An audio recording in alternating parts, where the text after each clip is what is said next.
Shall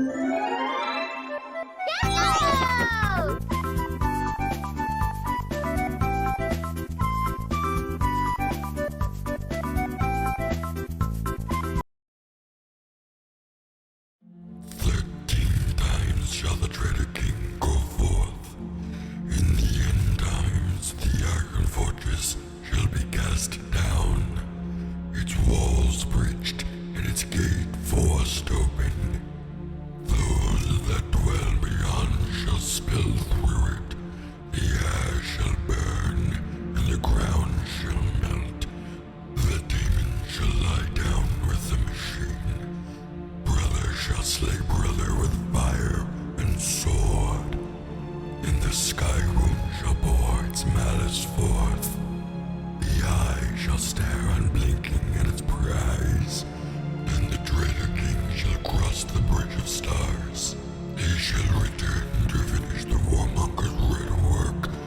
Upon holy soil shall the fate of man be decided. God, only 40k can be that edgy and get away with it, huh? The Black Crusades of Abaddon the Despoiler are points of contention among the 40k community. To some, they are examples of Abaddon bashing his head against a wall and failing at every turn. To others, they are barely understood events in 40k's story that no one really talks about. And to the Chaos fans, they are seen as Abaddon and the forces of Chaos doing damage to the Imperium and then running off to cause problems elsewhere. The reality of the Black Crusades was that most of them never really went into detail on what happened, outside the 12th and 13th Black Crusades.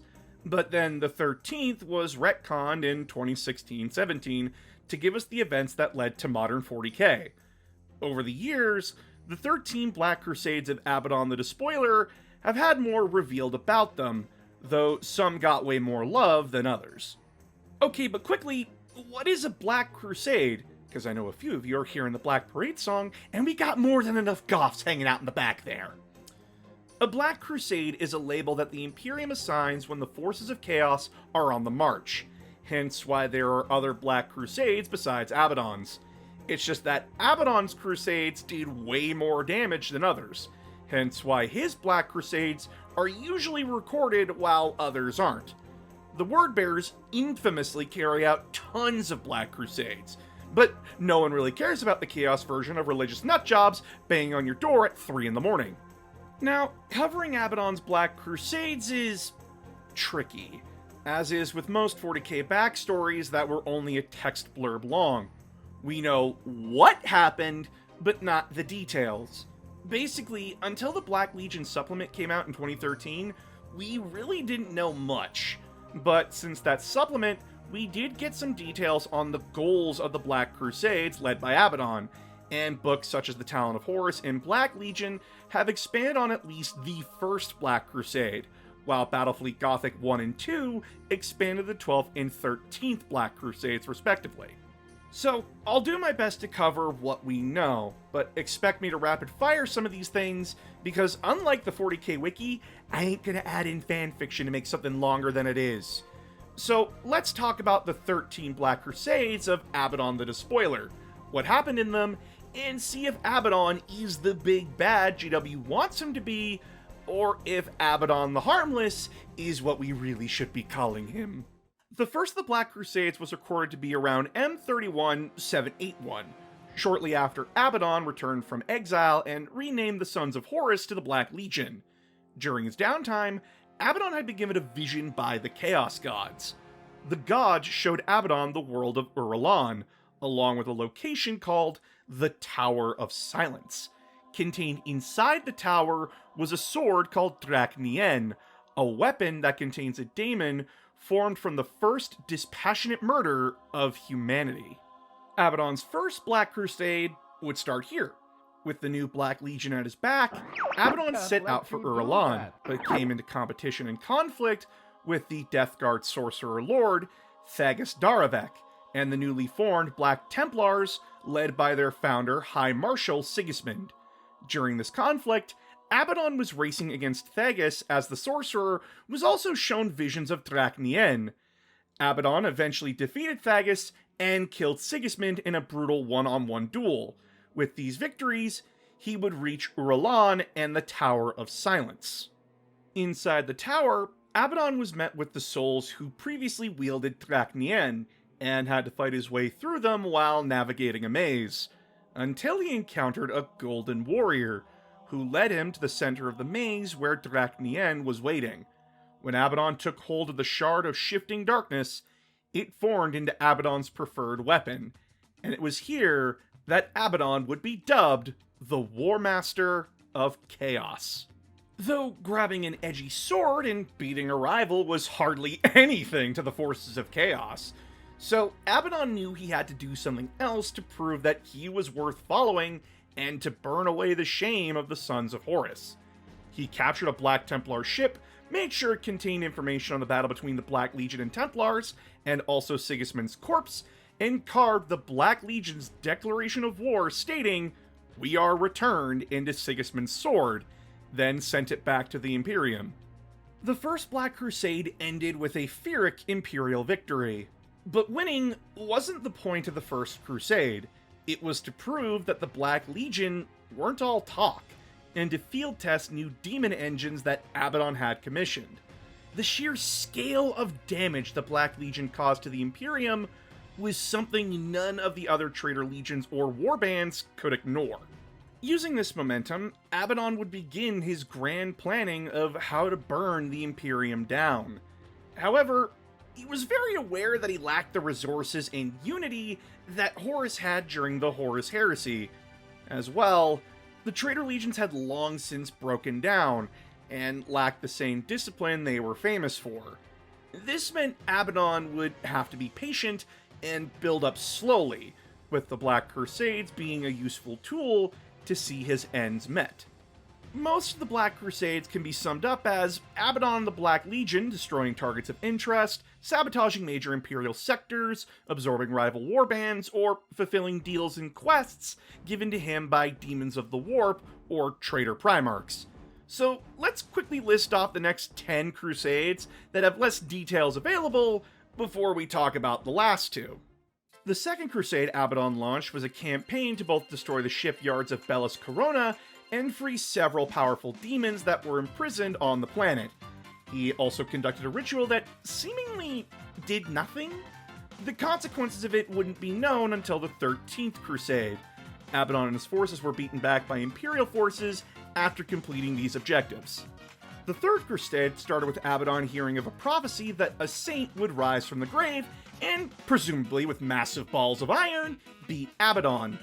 Abaddon, knowing resurrection was possible and wanting to knock Imperial morale down a peg, tricked the Demon Prince and his demonic legion into attacking Cadia, while he and the Black Legion went to desecrate the shrine world of Saint Gerstal. Though the Demon Prince was beaten, Abaddon got to throw a mad party and ruined a prophecy. For the Fourth Black Crusade, Abaddon attacked the fortress world of El Fëanor. Here, Abaddon destroyed a key defensive position for the Cadian system defenses, and also learned about the Blackstone pylons, after destroying the citadel of Cromarch and its famous Imperial family, causing the destruction of the pylon. The Fifth Black Crusade was a larger scale operation. Abaddon made a deal with the Demon Prince Doombreed to help said Demon Prince wipe out 2 Space Marine chapters. Then, with the Demon Prince's help, Abaddon used the Slaughter to destroy several warp seals around the Elysian sector, and weakened the Veil of Reality around Cadia and its neighboring sectors. The Sixth Black Crusade would see Abaddon remove a rival power. The leader of the Sons of the Eye warband could be seen as a successor to Horus. So Abaddon led a campaign where the Black Legion and Sons of the Eye warband would work together to burn the Forge World of Arkarith.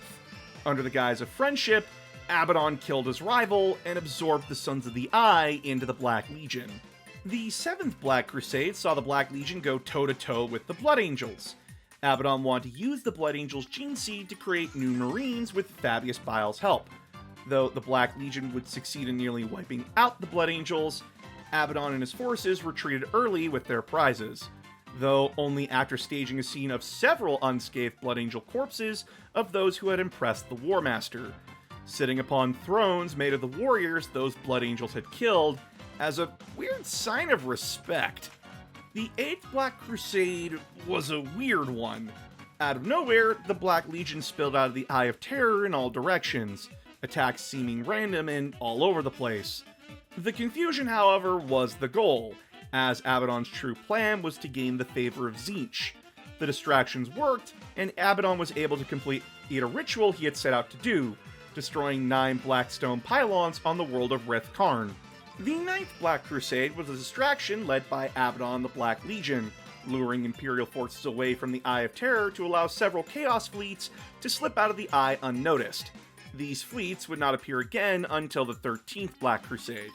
For the 10th Black Crusade, the Black Legion and Iron Warriors Legion teamed up to invade the Iron Hands chapter homeworld of Medusa. Though both traitor legions would retreat from Medusa, their goal wasn't to destroy the world. It was to learn about its defenses, learn how the modern Iron Hands chapter worked, and steal several lost bits of technology to gain the favor of the Daemon Primarch Perturabo and the Dark Mechanicum. The 11th Black Crusade was another weird one. Abaddon was originally trying to see if he could use demons as navigators to find other ways out of the Eye of Terror. That plan failed, but with Abaddon failing there, he ended up near an orc world and began to experiment fusing demons and orcs together to see what would happen. Turns out, it weakens reality even more, which Abaddon would make use of later. Also, the Death Guard launched a zombie plague on a subsector, 'cause reasons. The 12th Black Crusade, also known as the Gothic War, was also a major campaign in the game Battlefleet Gothic, and was so massive in scale that the Eldar of Craftworld Annaleus and a Corsair fleet assisted the Imperium. The war was being fought over these massive things called Blackstone Fortresses, which were giant ships that the Imperium used for the Gothic sector's defense. The campaign ended with the forces of Chaos stealing 2 of the fortresses and revealing a ship called Planet Killer. It's basically 40k's version of the Death Star, but instead of a ball, it's just a massive version of a normal spaceship that kills planets. It was supposedly destroyed, but since it appears in the Nachman Gauntlet campaign, those reports turned out to be untrue. Now we get to the main event, the 13th Black Crusade. Now, originally, the 13th ended in a stalemate, though with James and his workshop wanting to push 40k's plot forward, they decided stalemates were for cowards, and rewrote the campaign to coincide with the new Gathering Storm event.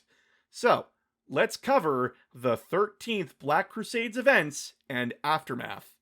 Cadia has always been the first planet the forces of Chaos had to bypass. A lot of Black Crusades were to weaken the defenses and reinforcement points for Cadia, and setting up this crusade was a massive undertaking. First, Abaddon used several favors that were owed to him. He had Nurgle's favorite champion Typhus spread a plague called the Plague of Unbelief in Segmentum Obscurus, used daemons and sorcerers to conduct rituals to drive billions mad with visions of his impending invasion, and also used Alpha Legion agents and other Chaos infiltrators to corrupt Imperial forces from within. In the year M41999, the first shot of Abaddon's 13th Black Crusade came, not from the Black Legion, but from within Cadia's own defenses. With the Imperium knowing Abaddon's 13th Black Crusade was coming, Cadian High Command ordered every available Cadian regiment to return to the defenses of the homeworld. One of these regiments was the Volscani Cataphracts, a veteran and hardened regiment against the forces of Chaos. On the landing field of Tyrock, the Volscani Cataphracts were met by Cadia High Command, who were proud to see such a super cool and awesome veteran regiment of Cadia. However, as soon as the Cataphracts were off their ship, they threw away the Imperial Aquila, raised the 8-pointed Star of Chaos, and said, "The Emperor is cringe!" before wiping out the majority of Cadian High Command and the other regiments assembled with them. The Cataphracts were only stopped by Cadian Commander Castellan Creed and the 8th Cadian Regiment, but with High Command dead and several regiments gone, it was gonna be a nightmare. With this betrayal, thousands of Chaos warships and space hulks descended upon Cadia and its neighboring sectors. The two Blackstone fortresses that were stolen during the Gothic War reappeared alongside the Black Legion, Typhus's command ship the Terminus Est, Planet Killer, and Abaddon's own capital ship, the Vengeful Spirit, with what seemed like every Traitor Legion and Warband coming out of the woodwork. The traitor fleets that slipped past Cadia during the 9th Black Crusade attacked Medusa, the Ultramarines' homeworld of Macragge, and several other major sectors in Space Marine homeworlds. Abaddon used the massive galaxy-scale conflict to also attack the Webway, and some Eldar worlds to make sure they couldn't interfere. The Wordbearers, led by that sick fuck Erebus, conducted rituals that unleashed warp storms upon Imperial sectors that were reinforceable, leaving these worlds and sectors helpless from chaos attacks, though Abaddon focused the majority of his forces on Cadia itself. For some reason, he seemed hell-bent on taking the world this time. It looked like, though, the 13th Black Crusade would end in stalemate, as the Imperium managed to reinforce the sector in Cadia itself, but Abaddon eventually played his trump card, revealing the Blackstone Fortress Will of Eternity, along with a Chaos Armada that dwarfed the numbers from the beginning of the invasion. This newly revealed armada annihilated the Cadian defense fleet in 77 minutes, and relaunched a fresh invasion. Though, unbeknownst to everyone, two chaotic parties had arrived on Cadia. Belisarius Cawl, the Archmagos Dominus of Mars, who arrived with his fleet to study the mysterious black towers dotting Cadia's surface, and Trazyn the Infinite, who came to Cadia because a bell in his collection rang in a stasis field and destroyed a lot of his personal collection. After tossing it into the Webway for the Eldar to deal with, Trazyn had a bad feeling that he should check in on the most apocalypse-prone planet, and his gut feeling was proven right when he came to Cadia. The defenders of Cadia became annoyed because Cawl and his forces weren't helping with the defenses of Cadia. It was Call's goal to figure out what the Cadian pylons were, and why Abaddon was so focused on them. Trazyn met with Cawl and the Cadian command, and taught them all about the Blackstone Pylon network, and how they can use it against the forces of chaos. The situation was deteriorating, and the loss of Cadia seemed imminent, so everyone just kind of went on board with the plan. However, further reinforcements started coming to Cadia, such as the Sisters of Battle, the Living Saint Celestine, the Black Templars, some other Space Marine chapters, and even the Legion of the Damned. Trazyn even threw some of his personal collection into the fray, to give Cawl and himself time to activate the Pylon network. Cawl eventually activated the network on Cadia, and when it came fully online, Abaddon's demonic allies were banished back to the warp, though this would weaken Celestine as well, who had to retreat from a duel with Abaddon and banish the Legion of the Damned, allowing Abaddon and his forces to retreat back to the Vengeful Spirit. With the Imperial reinforcements, a Space Wolf fleet would cripple the Blackstone Fortress in orbit, the Will of Eternity. Abaddon, knowing he couldn't conquer Cadia with the Pylon network active, enacted one final gambit to see his plan through. Slapping whatever engines he could to the Will of Eternity, he launched the massive space station at Cadia, using it to destabilize the planet. With Cadia breaking apart, Abaddon wanted to make sure that every thorn on Cadia was dealt with. He managed to wipe out what was left of Cadian High Command, though Usakar E. Creed escaped him, but not before Abaddon would kill Creed's best friend, Color Sergeant Kell. However, Abaddon would be denied victory over Belisarius Cawl, Celestine, and the remaining commanders, as they were saved by an unknown faction that called themselves the Ynnari, though it didn't matter by the end of it. With Cadia destroyed and its pylon network gone, the Eye of Terror was able to expand. Like a crack in the windshield of reality, it met with the center of the galaxy and split the galaxy in half. The 13th Black Crusade was a success, though its consequences would be far-reaching and unpredictable. The Black Crusades of Abaddon the Despoiler led some of the most dramatic shifts in the Imperium and Forces of Chaos.